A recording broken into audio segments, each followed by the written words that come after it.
Welcome back to Wealth Talks podcast. Not long ago, some of you may have heard, we rebutted a Dave Ramsey video that Josh sent us. That podcast has been watched by hundreds of people. Some people loved it, some people didn't. You can read their feedback in the comments on episode 469.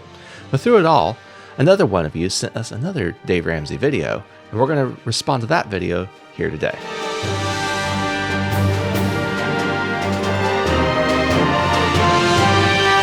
Jonathan sent us this video. Thank you, Jonathan.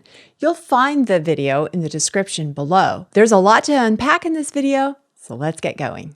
This video appears to be an advertisement. It says, "Whole life sucks. Let us help you buy term insurance," and shows Ramsey's logo. Jonathan told me that he had whole life insurance when he was younger. He's now 38, and he got rid of it because of Dave Ramsey's advice. And now he's sorry for that. And why would he be sorry for that? Because he had a whole life policy that he started when he was young. If he had kept that policy, it would be growing much nicer now. The cash value would certainly be growing faster than the premium that he paid every single year.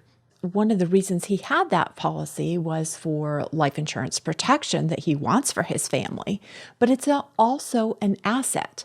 And while the whole life insurance might not have provided him all the life insurance coverage he needed, he could have added an additional policy and kept that whole life as an asset that would continue to grow even now when he's 38 years old and would continue to grow in the future. We know life insurance to be an asset because the Supreme Court in 1911 ruled that it's an asset.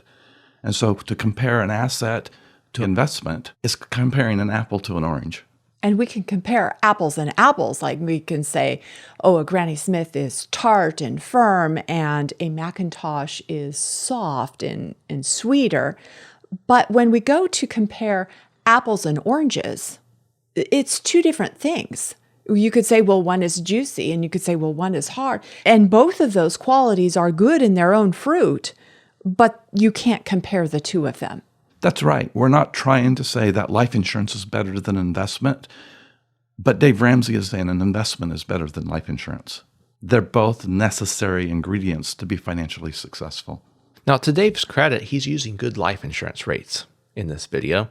He talks about how a 30-year-old can get a term life insurance policy for $250,000 for $13 a month. For a healthy 20-year-old, that's a good life insurance rate. When he looks at the whole life insurance, the base whole life insurance, yeah, the policy isn't designed the way that we might design a policy to help build high cash value, but for base whole life insurance, he's using a good life insurance rate for that example as well. So he's focusing on the difference between the cost of a $13 term for $250,000 on a 30-year-old, and then sometimes he bounces to a 32-year-old, so I'm not sure which one he's using here exactly. And the difference in if that 30 or 32-year-old would buy $250,000 of whole life. He says, what would happen if you use that difference to purchase an investment, mutual funds specifically? A growth mutual fund. Instead of being tied up in the whole life insurance policy. So what he's advocating is that they buy the term insurance for that $13 a month and then take that $167 to invest in the market. And the $180, that's coming from what the premium would be on $250,000 of whole life. So he's saying, what if you took the same amount that you would have paid on the whole life insurance premium, you take $13 out of that every month to buy just term, and then you invest the other $167 a month. That's what he's following out here. And Dave Ramsey assumes a 11% annual rate of return in the stock market investment, the mutual fund investment that he's using here. It grows to over $144,000 over the next 20 years until this person is 50. Then he continues putting $167 a month into this investment for the next 20 years. Now, there is no term insurance at this point unless the guy he's talking about here had got a new term insurance policy at the time he's 50. That assumes he's still insurable. And his insurance at age 50 is going to be much higher than it was at age 30. It is. And so the difference of $167 isn't going to be there for him. He's not going to continue to contribute to that investment. He's not going to be continuing to contribute $167 if he keeps the insurance and takes the difference out of that. You're right. But if he does put $167 a month in for 40 years, then Dave Ramsey is predicting that he'll have over $1.4 million by the time he's 70. That looks really good. The problem is that nobody's going to get 11% consistently. Well, that's what I was market going to related say. investments. You can't get 11% every single year for 40 years. That's just not happening. In fact, it'd be kind of nice to even get 11% 3 years in a row, or even 1 year. I mean, it's difficult to find investments that are producing 11%. And one of the things that comes across in the video is almost like, if you put your money in a mutual fund 11%, you are automatically going to get 11%. It's almost like he assumes that, or presents it so that you're locked in to 11% for all 40 years. What Dave Ramsey's doing is he's using the return of the market. And if we look at any market history, you're going to see an average rate of return over the last 50, 60, 70 years of somewhere around 11%. Sometimes it's higher, sometimes it's lower, but historically, that's what markets have done. But so many people, including the past chairman of the SEC, says nobody earns the return the market gives. And the reason is those are nominal numbers. Yeah, the math works out. 11% compounding. Yeah, you get $1.4 million. But that's not considered that you had to pay a fee for that investment. That's not considering that inflation ate away at that investment. That's not saying anything about the taxes. And when we consider all that, you're going to have maybe a third, maybe not even a third of that 1.4 million for real dollars in spending when you're 70 years old. And that assumes that you get the 11% return every single year. That's correct. Minus the taxes and the fees. If you don't get the 11% every year, then that cuts that third down significantly more, because you put a hodgepodge of different returns, which the market typically goes up and down. We know that has that roller coaster effect. You put all of those into a basket and mix them up, the outcome is going to be significantly different than earning a straight 11% every year. I have some data here from Dalbar, who traces what the market does versus what investors do. And we see that when the market was doing 10.67 over a period of time, investors were only earning 7.13 on an average. And when the market lost 4.38%, investors lost 9.42%. So this isn't in consideration when Ramsey says, oh, you can earn 11%, or in one place in this video, he talks about 10%. I remember when I was in chemistry, we talked about the difference between precision and accuracy. And just to boil it down real quick, Michelle, if you're in the kitchen and you're baking a cake and you put in a wrong amount of baking powder, you're going to get a cake that might be a centimeter tall instead of 4 inches tall, because it makes a big difference. And you can precisely measure that out just perfectly.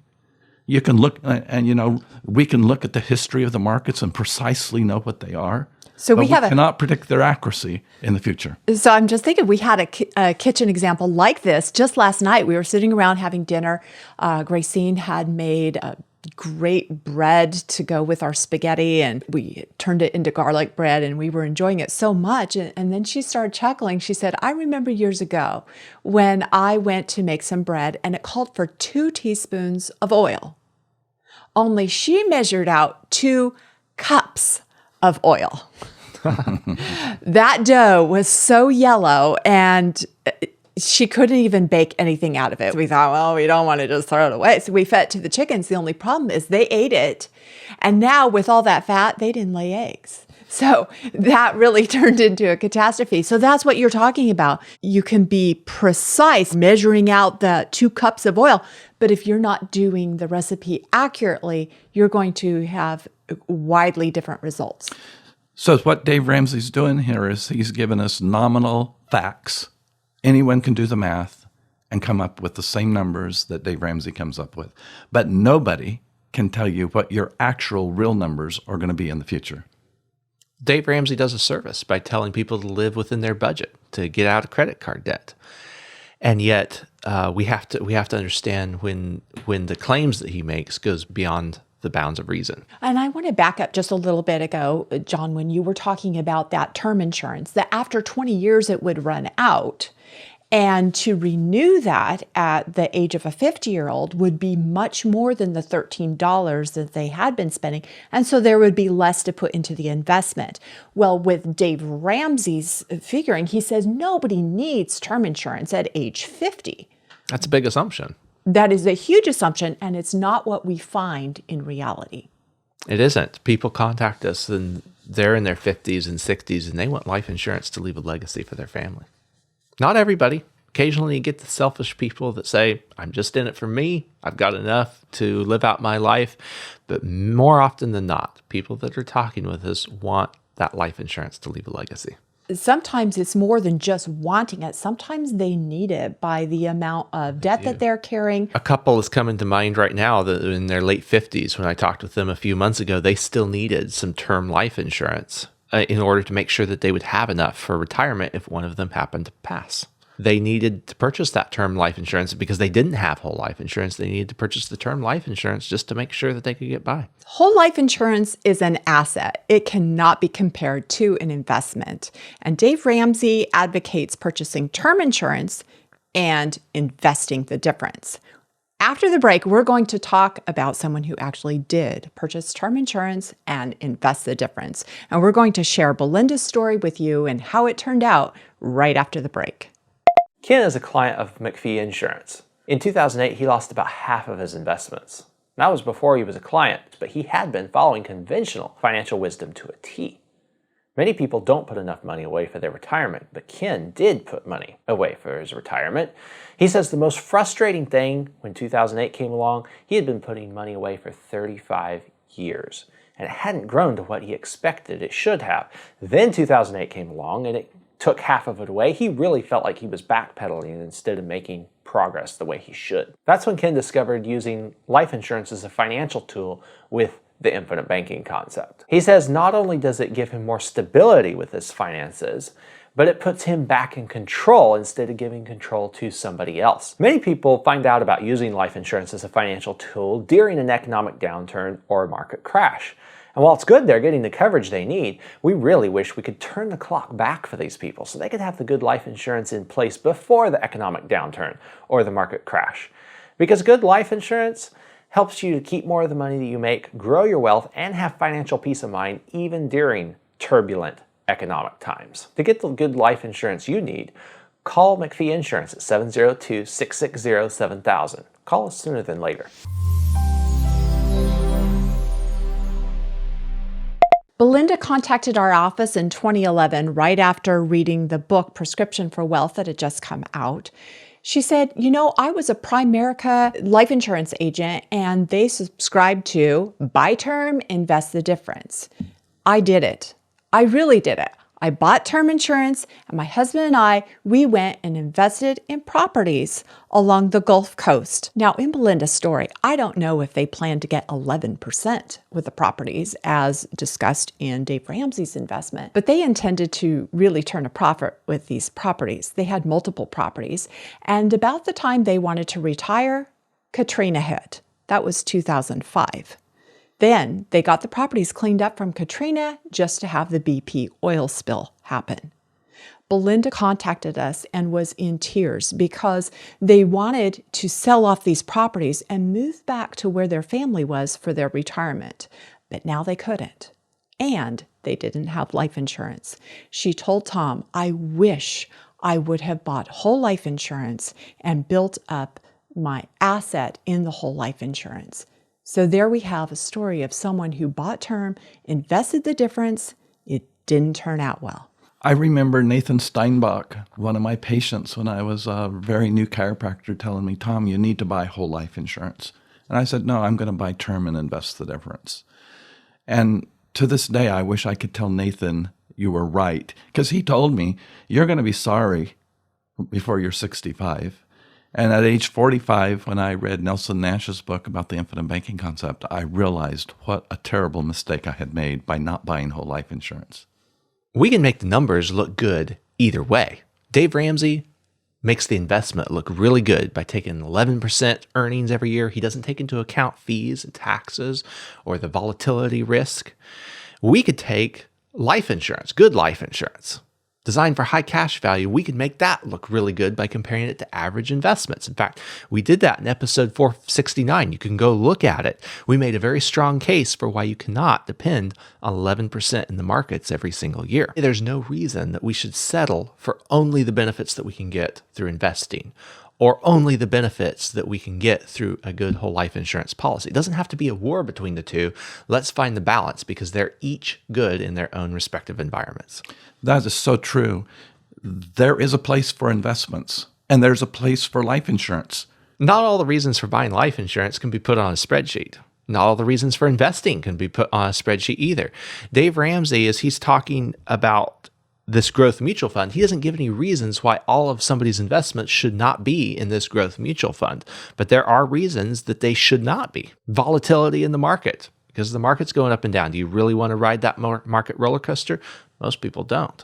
What about access to your money? If the market's down, you don't want to pull money out of the investments. Otherwise, you take a double hit. And John, I'm thinking about the people that contact us and say, well, I want to put all of my income into a life insurance policy for premium.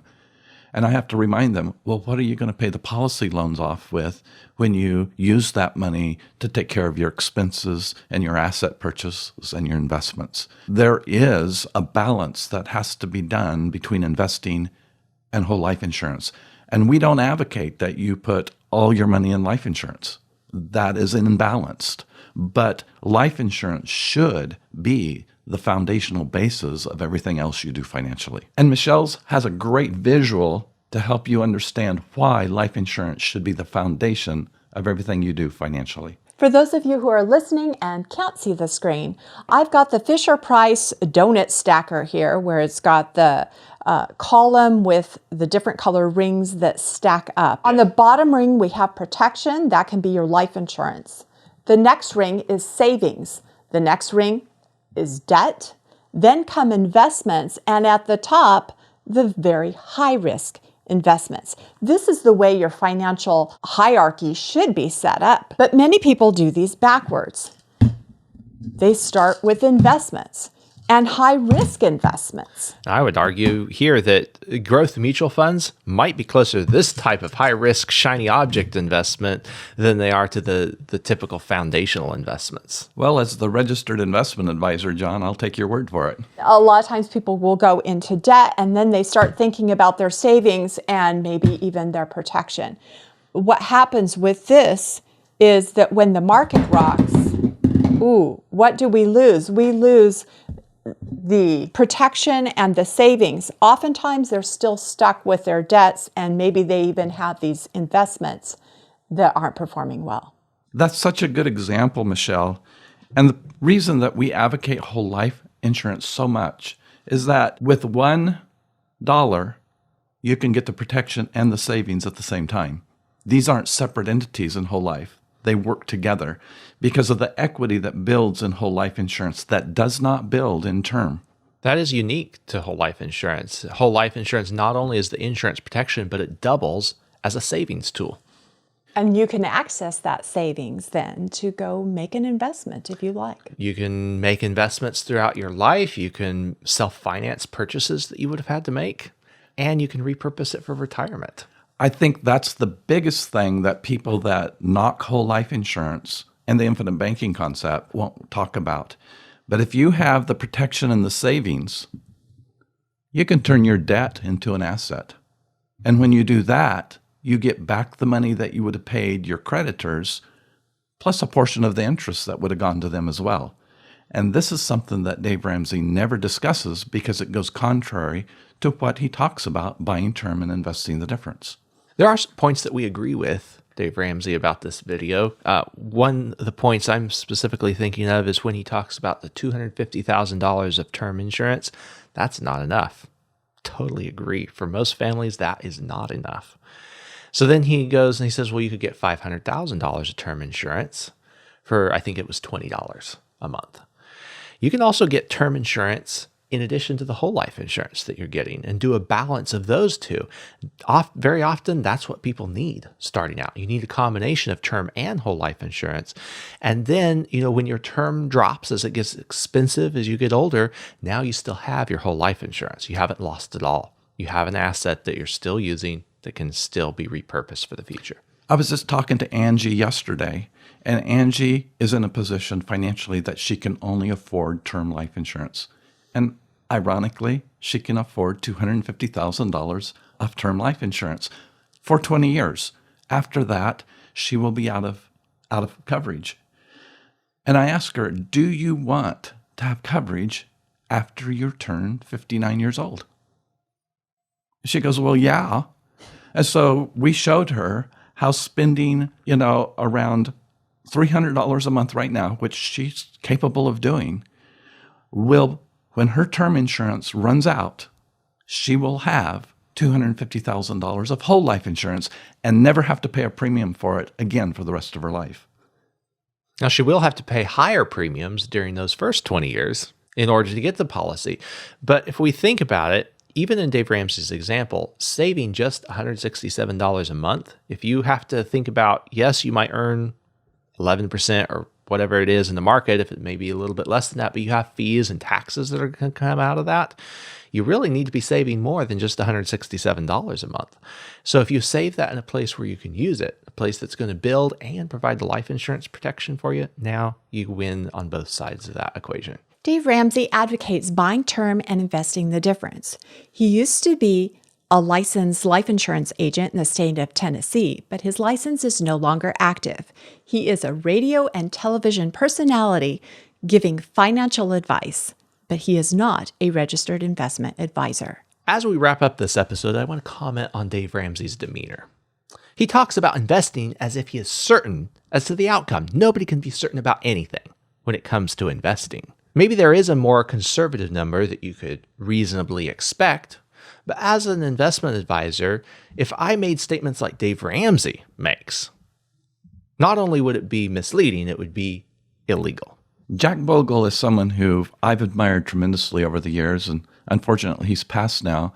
But one of our clients, Brian, was the treating physician for Jack Bogle's brother. And in a conversation one day, he asked me if I would like for Jack to send me one of his books. And I said, that would be wonderful. I have that book right here with the notes from Jack Bogle. And in this book, he's talking about don't count on it, because he talks about what the market does and what people actually get in return. Anyone that's involved in investing should be reading Jack Bogle's book. Let me just read a little quote here from the back from the former Securities and Exchange Commissioner. Jack Bogle has given investors throughout the world more wisdom and plain financial horse sense than any person in the history of the markets. And I think that includes Dave Ramsey. Let us know what you think of Dave Ramsey and this video in the comments below. A lot of what Dave Ramsey says is right about savings and getting out of debt. But when he's talking about assuming risk and making investments like you're going to get guaranteed results, he's wrong about that. We don't want people who listen to Dave Ramsey to try one of his investment scenarios and find out years later that they have lost time and money that they can never get back. We don't want to beat up on Dave Ramsey. A lot of what he says is good, but at the same time, we want you to think about what Dave Ramsey is saying. And if it's good, fine. If it isn't, well, be able to know the difference. What do you think? Are we being too hard on Dave?